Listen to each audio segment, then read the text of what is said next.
Urgent, Ukrainian drones have roasted the elite of the Akhmat regiment. A direct hit. Russian oil refineries are burning in flames of revenge. It's begun. Trump has handed the decision on peace over to Witkoff and Kushner. What does this mean? Putin, in high spirits, is once again dividing Ukraine. Zelensky has burst in.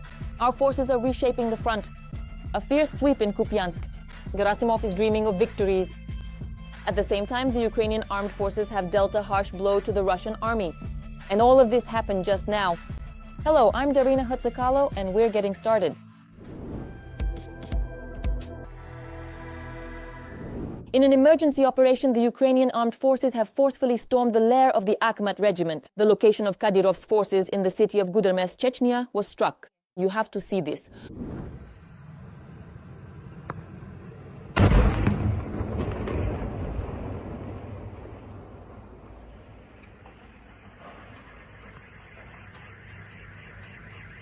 Meanwhile, Russian opposition sources claim that the real target of the drones was actually the FSB headquarters building.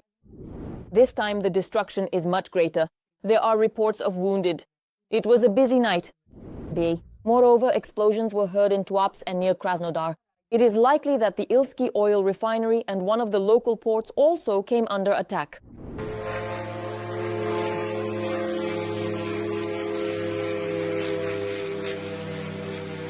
Oh, I blinked. I saw it. In the Oriol region, drones hit an oil depot. Immediately after, a massive fire broke out. Look, this is... Shkimia's burning. I don't know how they're doing. Oh, look, what's...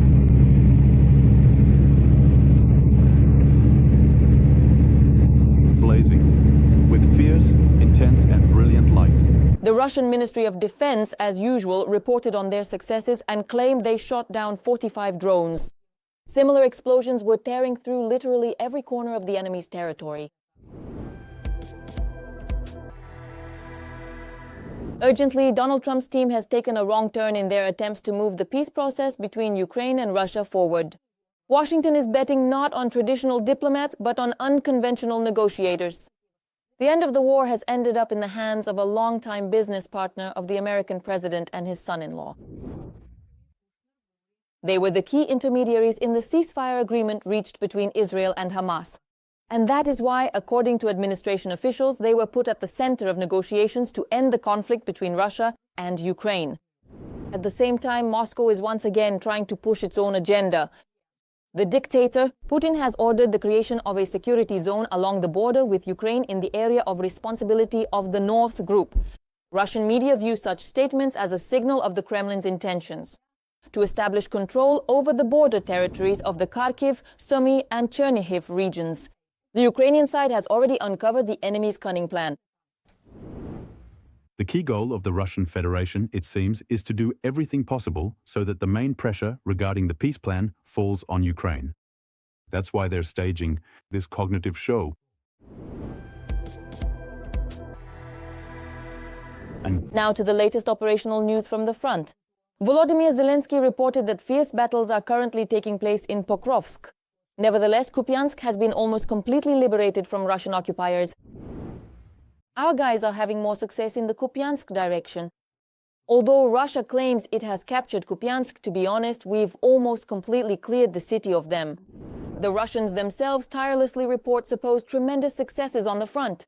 In particular, General Valery Gerasimov. He has painted himself some brilliant victories. He claims that the Russians have supposedly encircled Stepnohirsk. In the Zaporizhzhia region, they are allegedly advancing successfully in Dnipropetrovsk, controlling 30% of Kostiantynivka, and have even entered Lyman in Donetsk region. Ukrainian defenders quickly punished the occupiers for such blatant lies. The Russian army has lost important air defense elements in Donbas.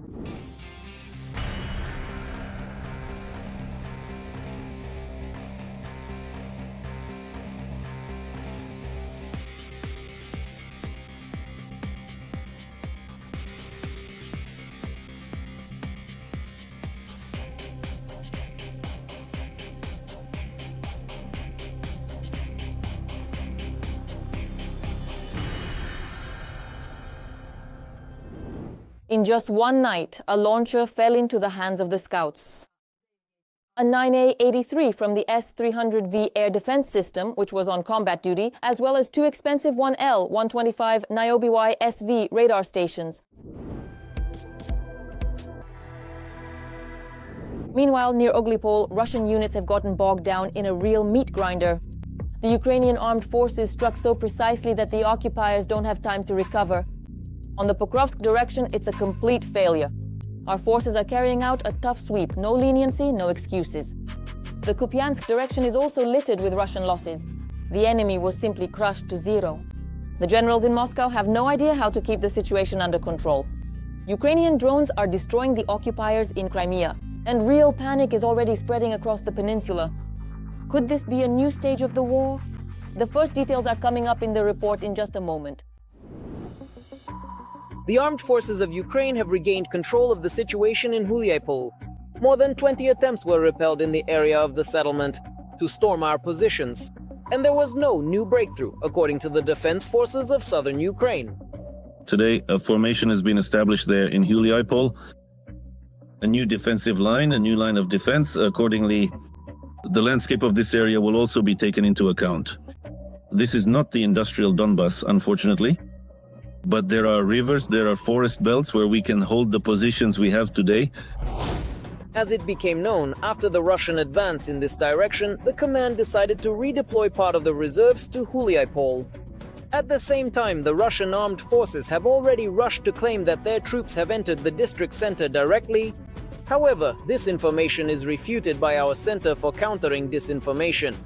The disinformation spread by the Russian propaganda channels about the occupation of the village of Vysoke has also not been confirmed. They have only minimally approached our fortified area, the logistics center. They are trying to send groups, detachments to the outskirts. Huliaipol, again, there are ongoing advanced combat actions.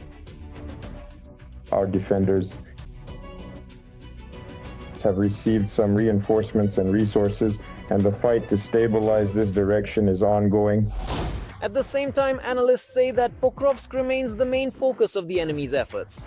Attacks are taking place around the clock both in the city itself and on its outskirts, as the enemy tries to encircle Ukrainian forces. The enemy controls most of the city of Pokrovsk, the south and the center, and they are trying to carry out such actions, as well as constantly trying to encircle it, tightening the ring around Mirnohrad. However, in their endless assaults on the Pokrovsk direction, the Russians are suffering colossal losses. Our command does not hide this. The main task of the armed forces of Ukraine today is to inflict maximum losses on the enemy's group. And the defense forces are handling this excellently. Russia absolutely cannot and will not be able to take Pokrovsk. Right now, the situation is incredibly dire for the aggressor, as more than 200 enemy bodies are tragically being laid per square kilometer in that area. This means there is an overwhelming number of dead and severely wounded personnel concentrated there, indicating immense and unsustainable losses for their forces. And that's an enormous number. At the same time, in addition to defense, our troops in Pokrovsk are also succeeding. Sometimes they even manage to advance. In particular, as reported from the area, there are periodic clearings of the enemy on the other side of the railway, which currently serves as a kind of dividing line in the city. The defense forces are indeed managing to carry out counterattacks, which are being conducted in particular in Pokrovsk. We're talking about Kupiansk, we're talking about practically all our locations where the Russians are trying to advance. Speaking of Kupiansk, according to Putin himself, the city is surrounded and under Russian control. In reality, there is no encirclement whatsoever. And with each passing day, there are fewer and fewer Russians left in the settlement.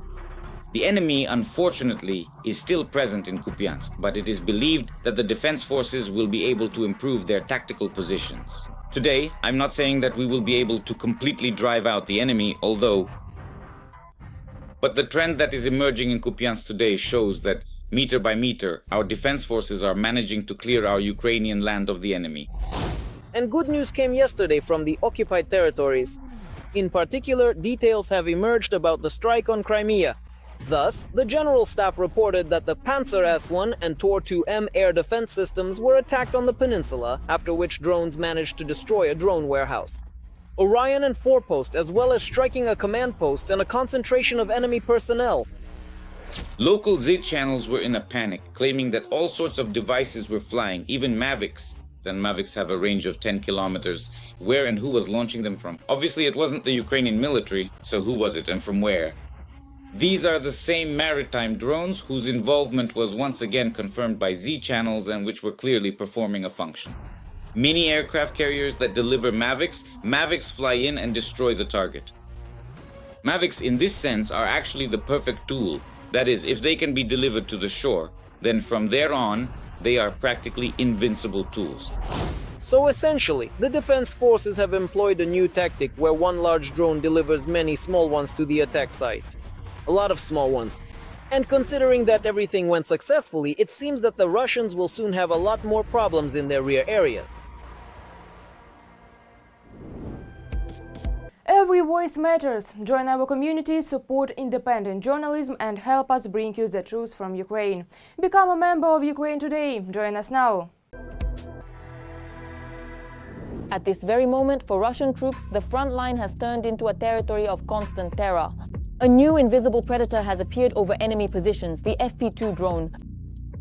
The Russians are completely bewildered. The Ukrainian drone breaks through their fortifications, destroys defense nodes, and disrupts planned attacks before they even begin. The Kremlin can't update its reports fast enough. The losses are so great that no one even tries to count them accurately anymore.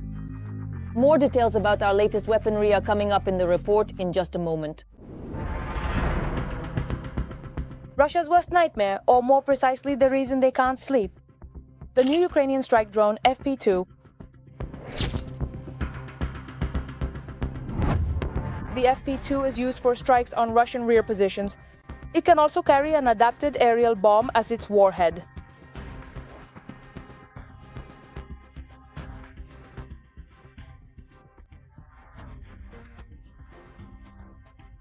A penetrating warhead. It's not soft like regular drones. Instead, as its warhead, it uses a 100 kilogram FAB 100 bomb with the tail section removed. So this drone can strike targets quite effectively because the FAB 100, for example, is a main bomb from World War II, the most widely used bomb. And at the same time, it can hit targets with high precision. The use of drones is confirmed both by the occupiers and by Ukrainian soldiers themselves, who show their work against the enemy in the Donbas region.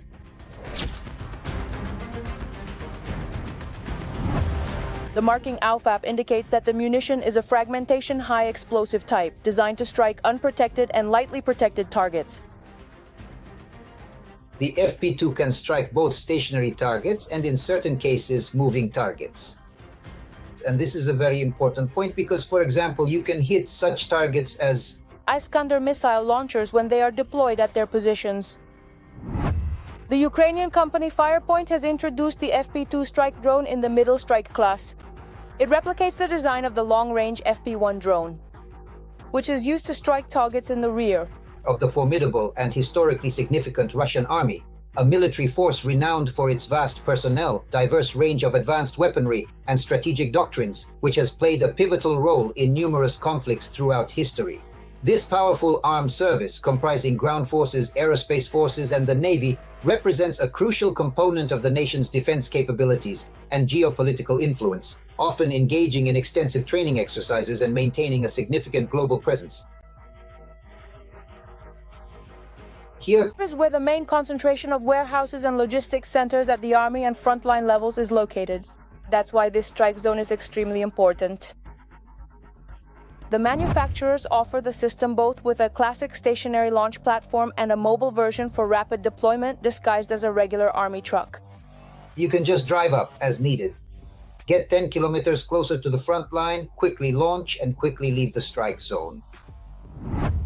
It is noted that the relative affordability and availability of drones combined with a heavy warhead allows Ukraine to compensate to some extent. There is a shortage of high-precision missile weaponry. The FP2 can be considered a high-precision munition. Why? It is equipped with a camera. In the area, let's say about 10 kilometers from the front line, a relay is suspended, and this drone flies like an FPV. That is, it has a camera on board and strikes the target precisely. In other words, the operator sees the target before striking it. Experts point out that due to their low altitude, flight pattern, and sheer numbers, drones can bypass or overwhelm the Russian army's air defense systems, which in certain situations can be more effective than strikes from HIMARS missile systems.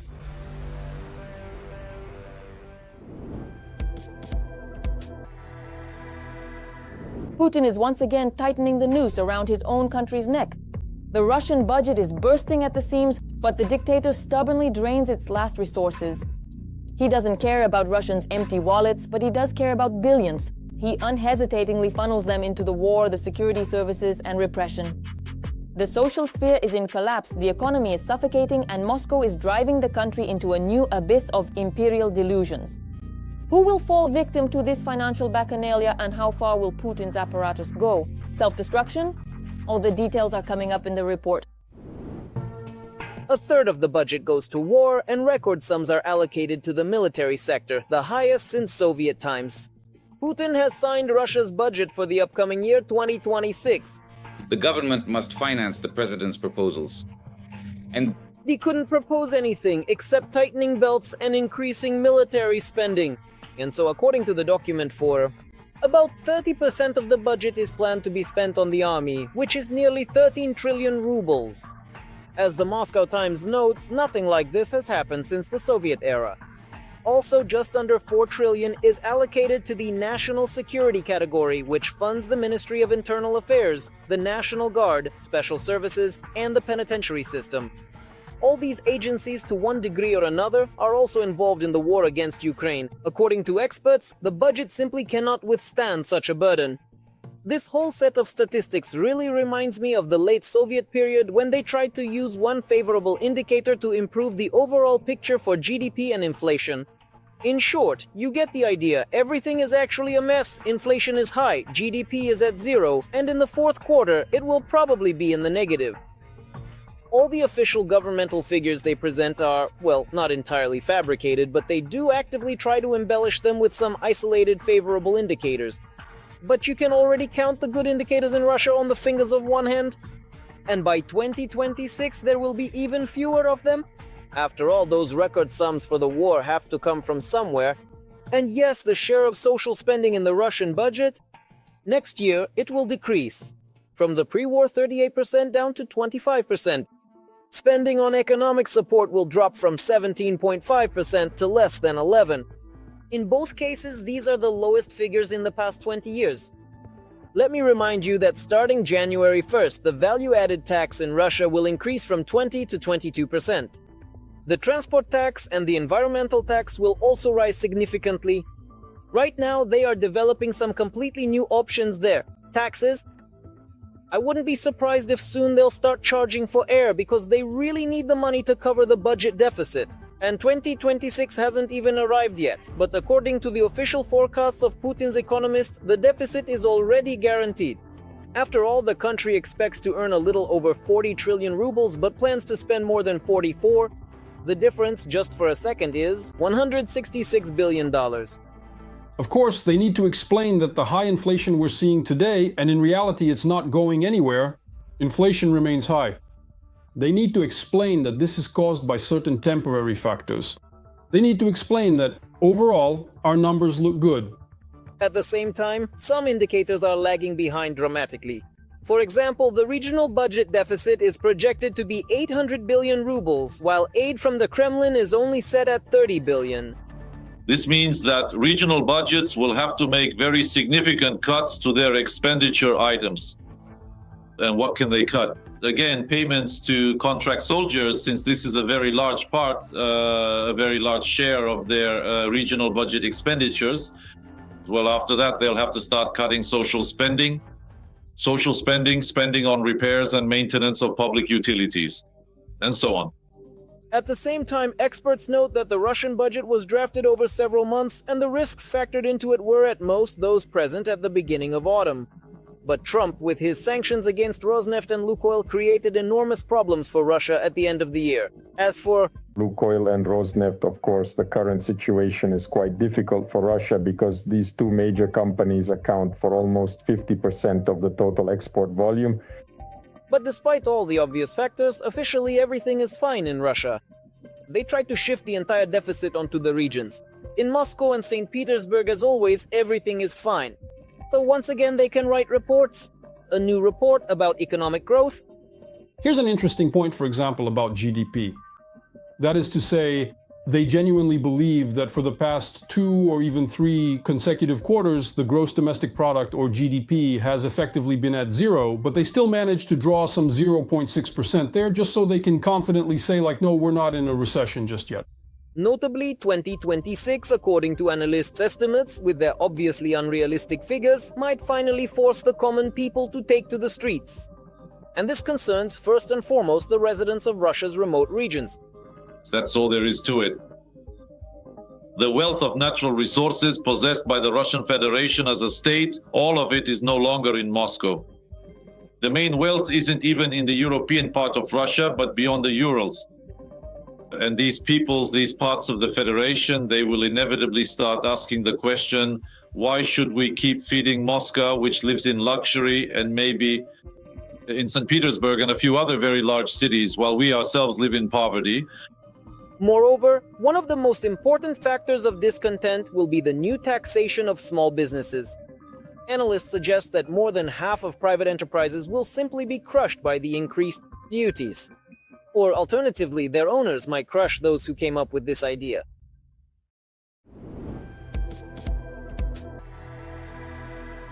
With that, we conclude our episode. We will continue to closely follow the most relevant events so we can be the first to tell you about them. Don't forget to subscribe. See you!